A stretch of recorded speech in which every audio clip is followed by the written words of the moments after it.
We've all heard the saying, don't judge a book by its cover. Well, the reality of the world is that everybody, you and I included, do judge and have first impressions about anything and everything out there in the world. So, what does that mean for sales meetings and things? Well, other than the obvious, you should dress how you're supposed to for that meeting. Does that mean you should dress in your best suit all the time? No, it should mean dress appropriately for the occasion. But what does it mean for doing these sales meetings? Well, in today's Morning for Visionaries, we're going over just that, setting that initial expression so you do have a valuable initial meeting because they are important. No, as I love to do, first and foremost, let's go with the big pieces. Yes, you should dress appropriately. Does that mean dressing up or down? Depends on you and whom you're meeting.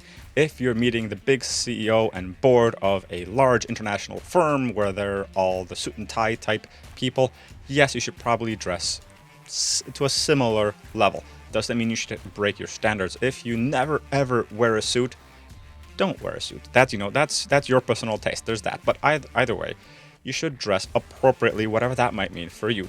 So other than that obvious, dress nice, look good, etc. Right?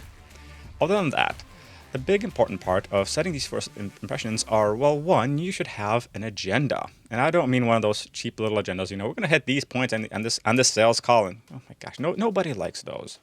What people are interested in is that they want to know what's going to happen out of this meeting, what they should be expected to talk about, what you're going to talk about, and what your goals are. And if you want, you can help them set their goals for this initial sales meeting. So let's stop there because that is the most important piece.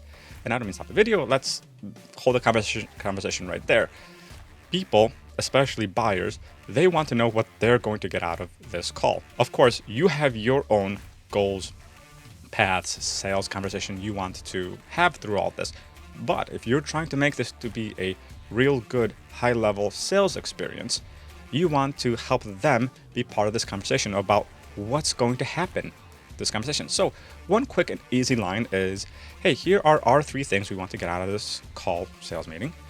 Are there any other items you would like to add to this list that we just went over that you want to add to this call, and items you want to go over to make sure that this call or this meeting is good for you as well? Usually, most people say, no, those 3 things are good, because our 3 things, we usually start the calls like this. Well, other than the hellos, we say something along the lines of, well, we have a few expectations for this call. For example, we want to go over the scope of the project or the potential scope of the project, the budget, and the timeline. Are there any other items you'd like to add to this list and go over on this project? And so far, for the most part, people say, no, that actually sounds good so far. So we're already giving them a hand in crafting this meeting, and they are engaged because of this. And that is a good high-level touch point.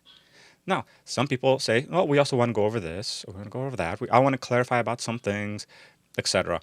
For example, some people, once in a while, somebody says, we want to go over more about who you are. Okay, we can go more over that. Some people say, hey, I want to go over some of the more technical items today because they're a little bit nuanced. Or I want to go over the partnership details because we're bringing you in as an outside vendor to an existing project, and we want to work as a partner, not as a direct client thing.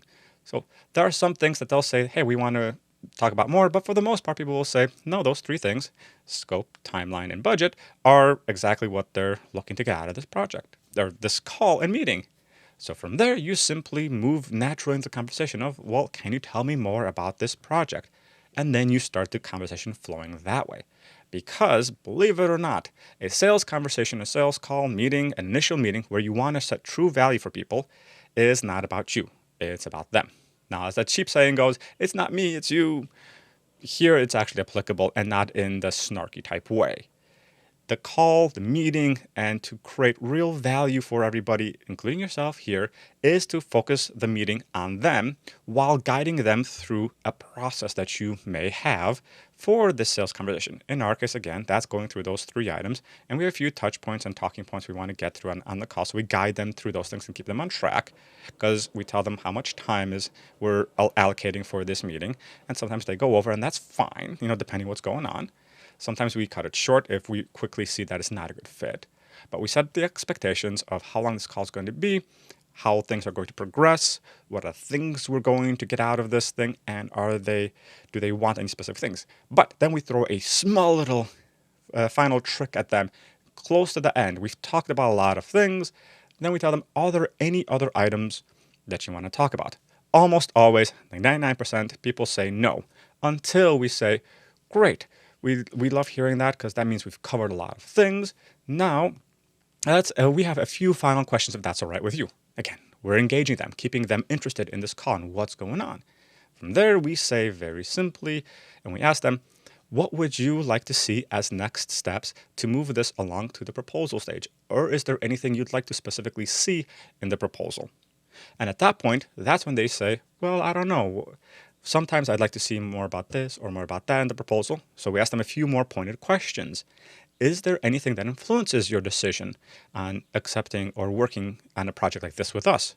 At that point, they usually open up at that point saying, well, we're looking for something about the budget, because we do give them options and ideas. Hey, is budget more important? Are you looking for team communication? But other than that, we try to keep it as generic to leave this as an open-ended question for them to answer in any way that they want. If you've done a good job of being a good communicator, providing value during the call, and keeping them well engaged, by that point, they're going to be pretty open with you about what they're looking for, which is a good thing because you've taken them through this whole sales process. They don't particularly feel like they've been sold to because they haven't to. All you've been doing is asking questions about what they're looking for. And now you're asking them even more wonderful questions in a conversational-like way about what they're looking for, so it's tailored to them. And people loved a tailored experience in everything they're doing. So by asking these questions, you are able then thus to tailor your proposal and your next steps directly to what they're looking for. As a quick example, we had one person say that after we said, oh, okay, well, one of our next steps is we're going to follow up with a written proposal. They're like, well, can we just jump on a call and talk about it? We're like, yeah, okay. So we tailored that experience. Instead of snail mailing them a proposal, we jumped on a video call and we talked them through the proposal and what's all in all these pieces. So you're keeping these conversations valuable by giving them the tools and the power and the influence to steer this conversation, while of course you're the one really guiding it. But that's the whole fun of it. So that's in today's morning. That's all for today's Morning for Visionaries. It really is providing value in that initial conversation to them. By the way, that does not mean you're solving the problems on that initial call. That just means you're asking the good questions and letting them guide the whole process by having them have a hand in what's going to be talked about and making sure that you hit those points that you're talking about. So that's it for today's Morning for Visionaries. If you have any questions on providing value on that initial call, and remember, it's not solving the problem, it's just by asking good questions, let me know in the comments. I'd love to hear what you guys do in initial meetings and sales meetings. Love to talk to you more. See you next time. Bye.